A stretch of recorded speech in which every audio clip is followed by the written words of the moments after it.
Did you know most Italian learners will never speak Italian confidently? That's because they all make the same mistake that is actually fixable with a simple trick.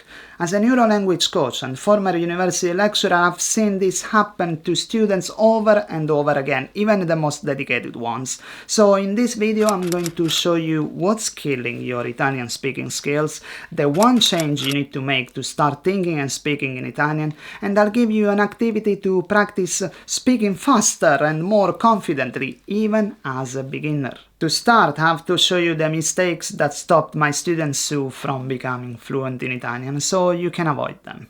When I met Sue, she had been learning Italian for 2 years, never missed a lesson, same tutor, same notebook, same compliments, great pronunciation, your grammar is improving, well done. Then she confidently went to Italy for the first time and couldn't put a sentence together. She avoided speaking, waited for people to switch to English, smiled, nodded, stayed quiet. When she got back, she reached out to me, and during her assessment she said, "I thought I was further along," and she probably was, but inside the classroom.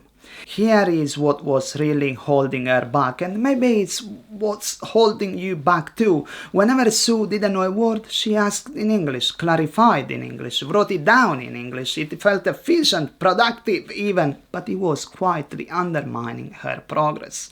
Think of it this way. It's easy to drive in your own neighborhood.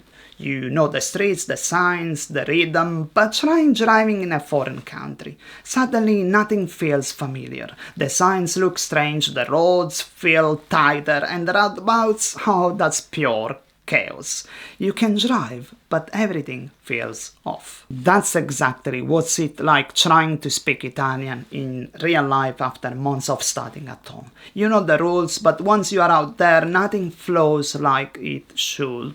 So next time you are tempted to switch back to English, pause.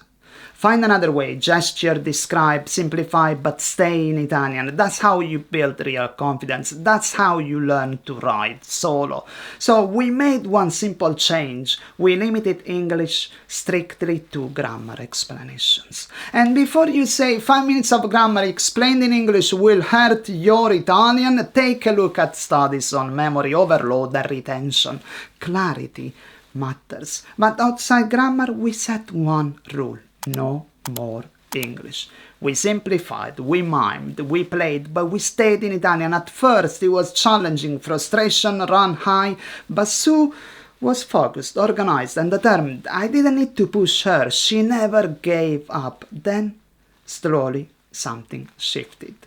Her brain stopped reaching for English and started thinking directly in Italian.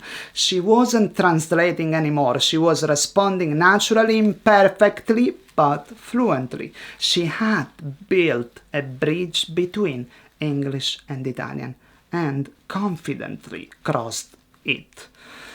Now, Sue's story isn't unique. It's exactly how your brain learns best. But before you jump to conclusion, let me clarify one thing. Grammar does matter.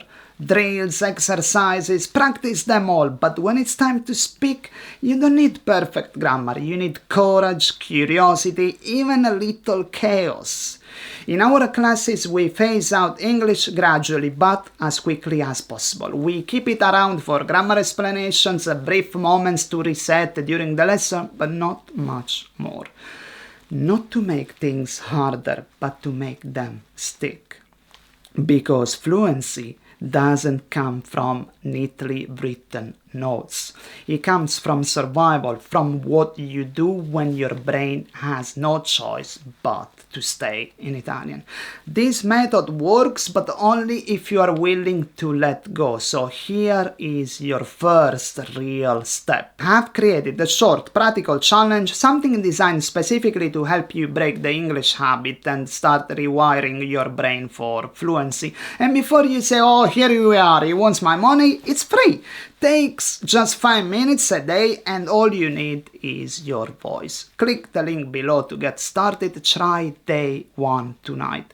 If you really commit, you will feel the shift I'm talking about. Because fluency doesn't start with more grammar, it starts with less English. So now I've said a lot, but if you are ready to start thinking like an Italian, watch this video next. And remember, stick to Italian, and Italian will stick to you. Ciao!